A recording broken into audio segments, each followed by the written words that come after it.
The podcast that floats down here.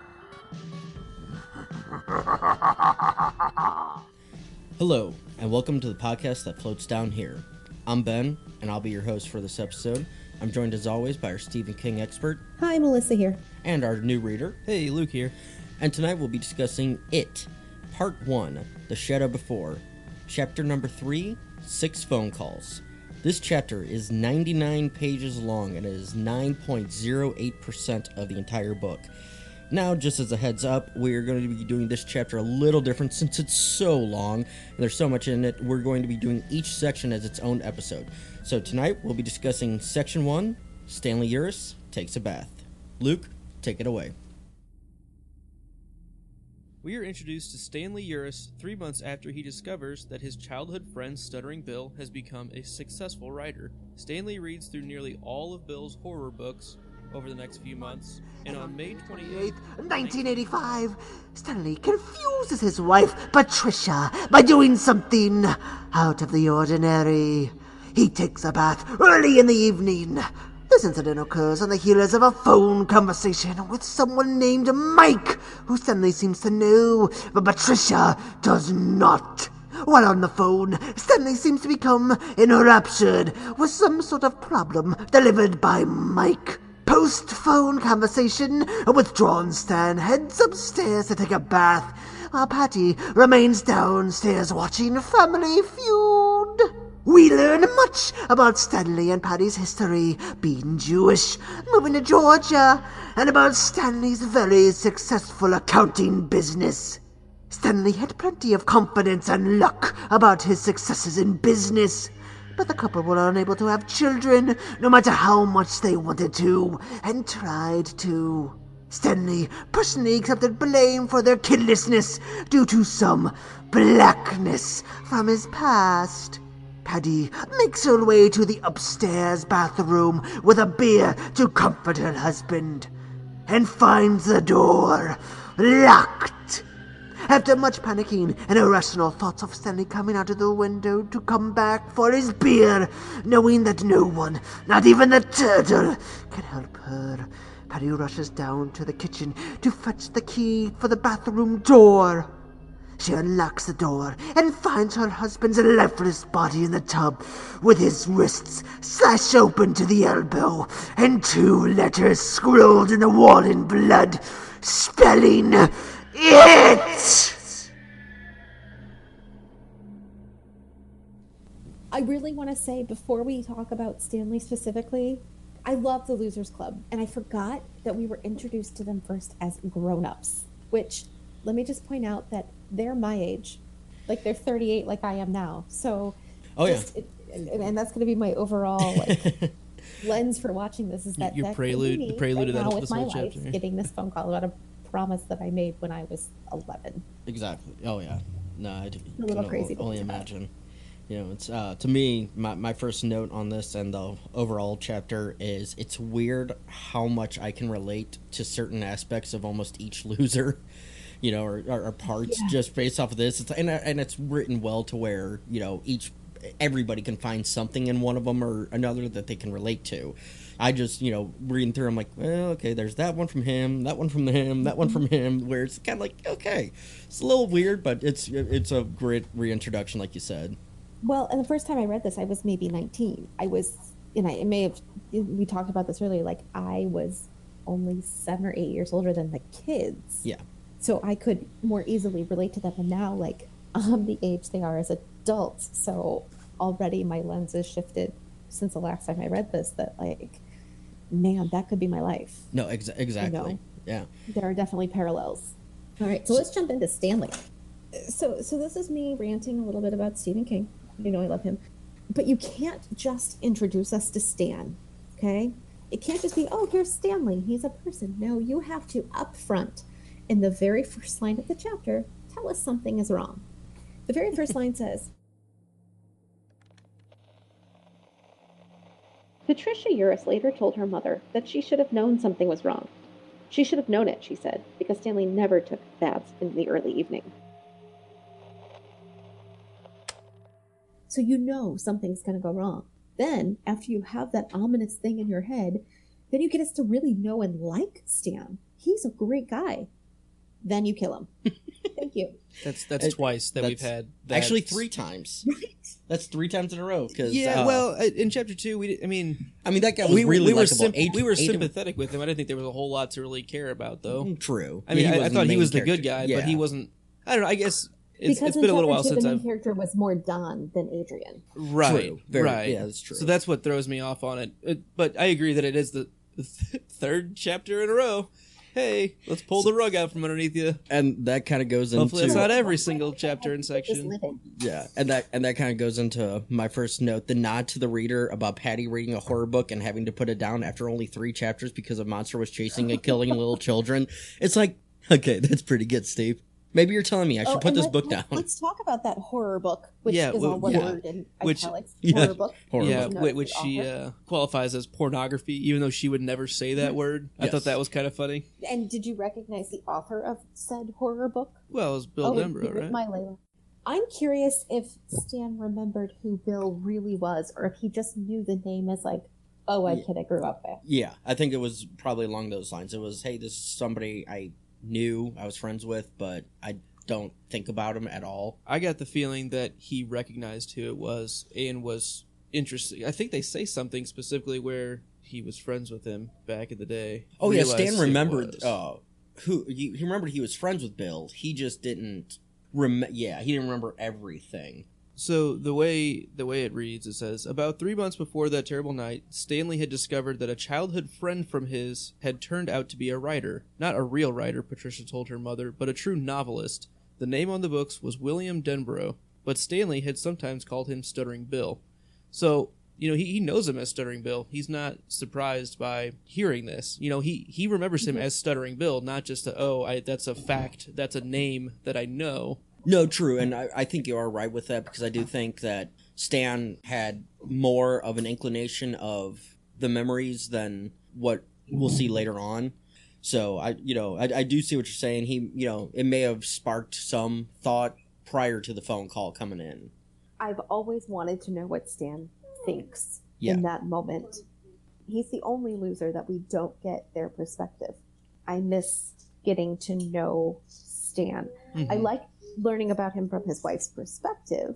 I think it really shows they had a very strong relationship. I really liked their relationship, but I wish we had learned more about him. And I kind of feel like that every time I read the book. Yeah, I think it's definitely written for the that guaranteed feel of loss, like missing out on someone who is probably a pretty pivotal person to the story.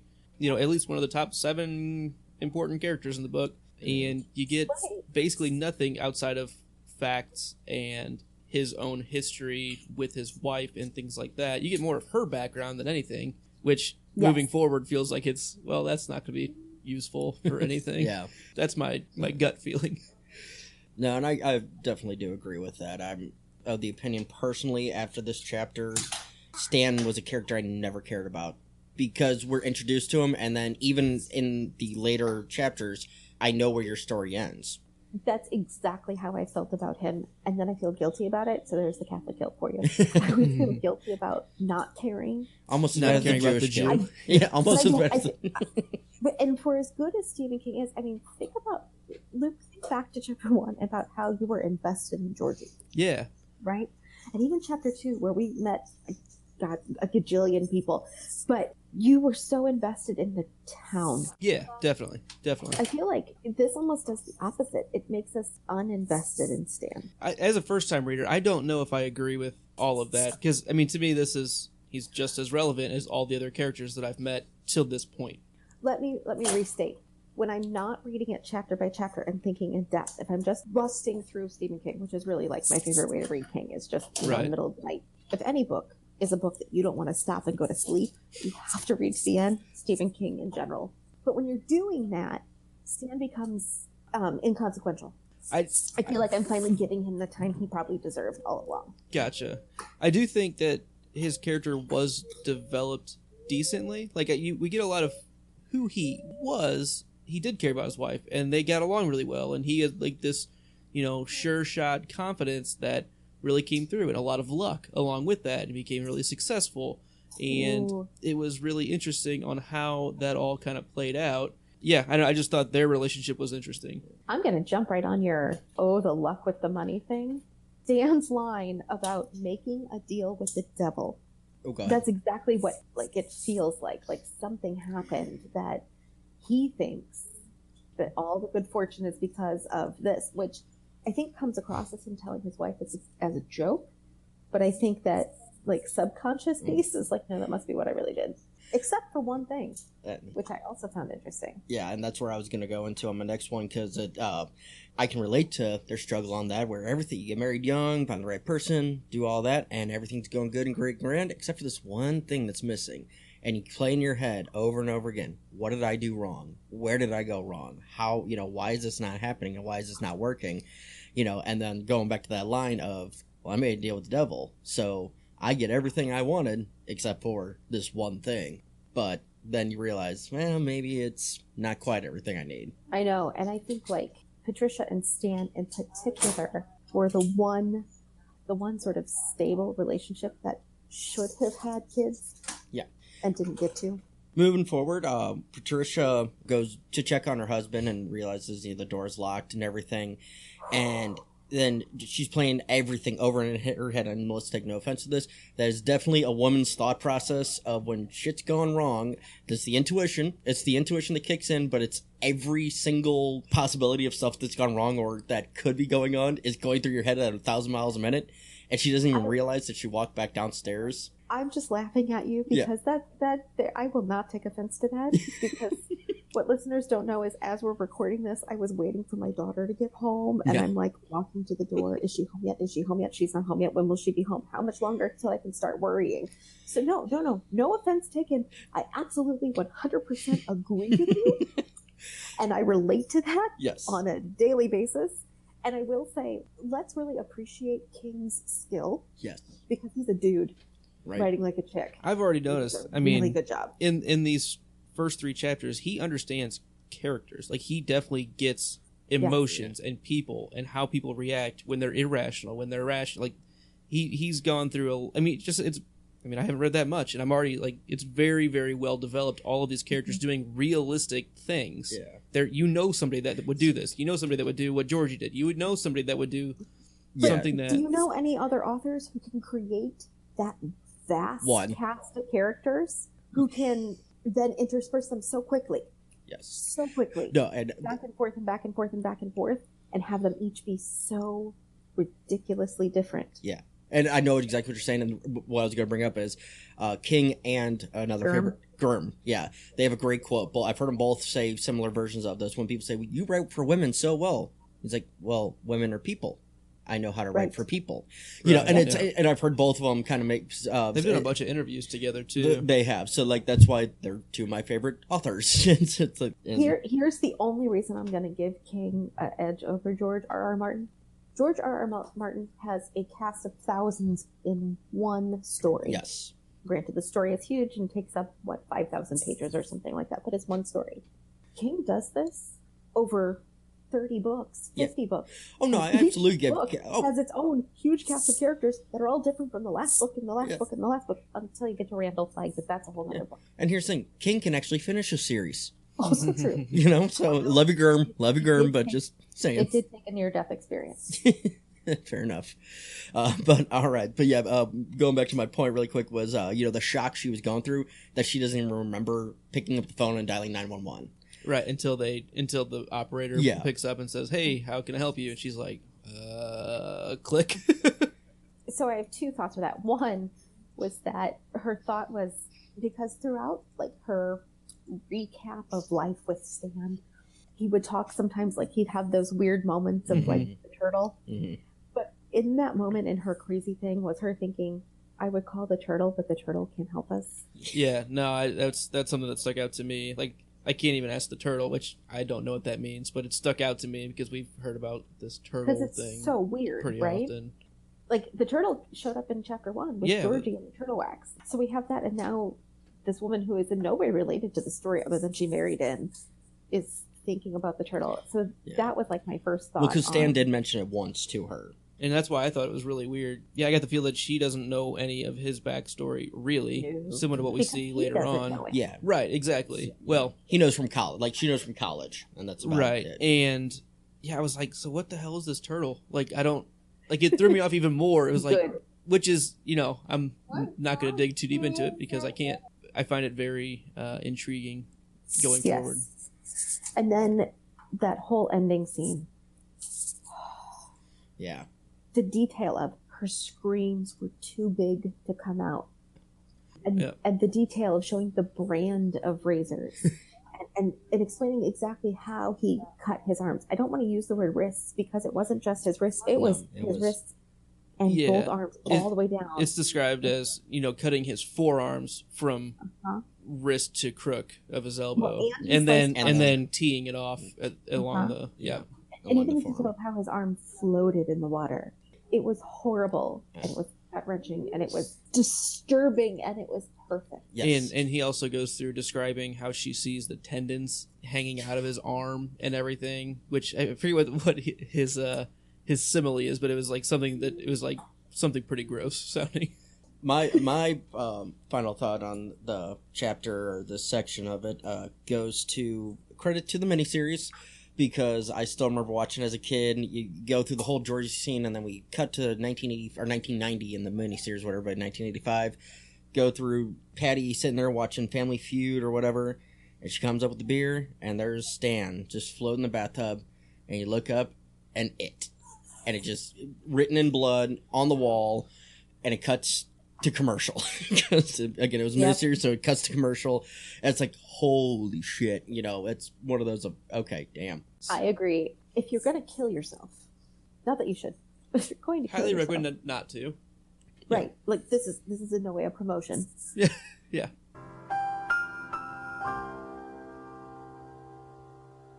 But he sure did a thorough job. Oh, There yeah. was none of this a little bit. No, like he was like, I'm going both arms full out.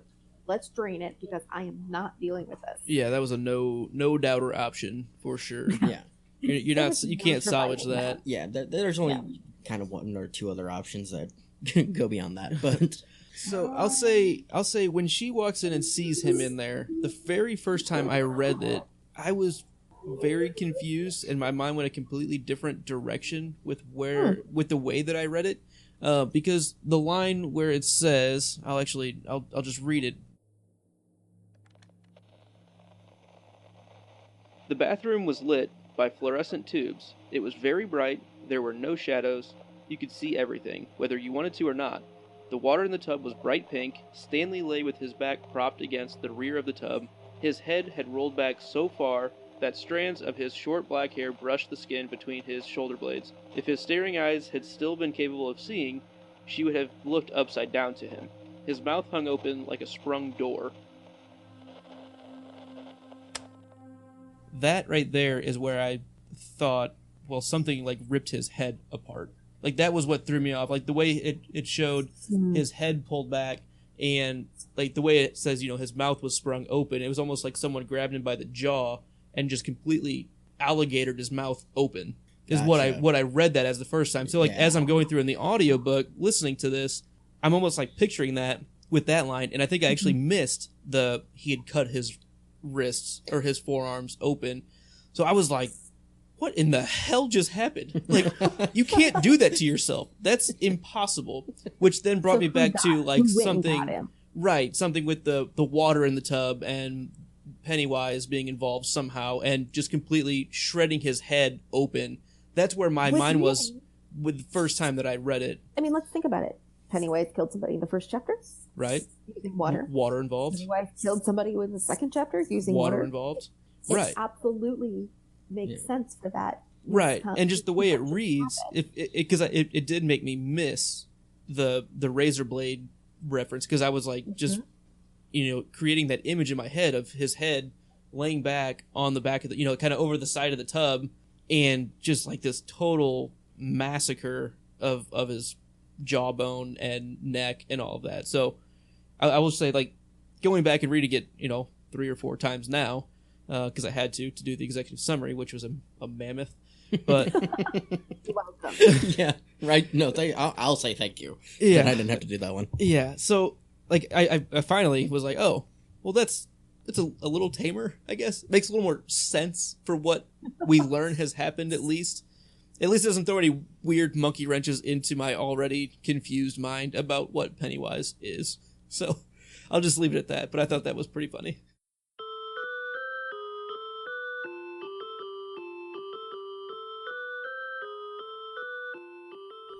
So, all right, at the end of each section on this chapter, we're going to basically break down what each member of the Losers Club criteria that they meet enters in. So, Melissa, for Stan, what makes him eligible to be in the Losers Club?